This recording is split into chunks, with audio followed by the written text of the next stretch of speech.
বাবারে বাবা, ফেসবুক শেষ পর্যন্ত একটা সবজিরও রেহাই দিল না ভাইরাল হওয়ার জন্য। এই বিটরুটের গুঁড়া নিয়ে কতগুলো যে পেজ আমার চোখের সামনে খালি গুড় করতেছে যে এই গুঁড়া খাইলে নাকি ফ্যাটি লিভার কমবে, সাথে যে আরো কত ধরনের উপকারিতা লেখা আছে। তো এগুলো যাই না, আমি গেলাম সবজি কিনতে। এর আগে তো জীবনও এটা কেনার কোনো ইচ্ছাও হয় নাই। ভ্যানওয়ালা মামারে জিজ্ঞেস করলাম যে কত টাকা কেজি, বলে 60 টাকা। আচ্ছা ঠিক আছে, 2 দিন পরে কিনতেছি, টাকা ছিল না সেদিন।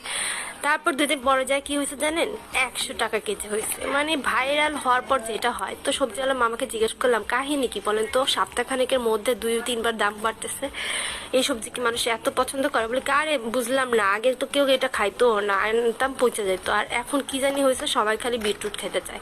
বুঝতে পারছেন কাহিনীটা কি? ফেসবুক হয়েছে আসল কারিগর। মানে ভাইরাল কইরা জিনিসটার দাম তো বাড়াইছে, আদৌ কোনো উপকার আছে নাকি জানি না, কিন্তু কয়েক জায়গায় দেখছি উপকার আছে। আপনারা কি খাইছেন নাকি? তো আমি কেন দাম দিয়ে কিনবো এই যে ভাইরাল জিনিসটা, তাই নিজেই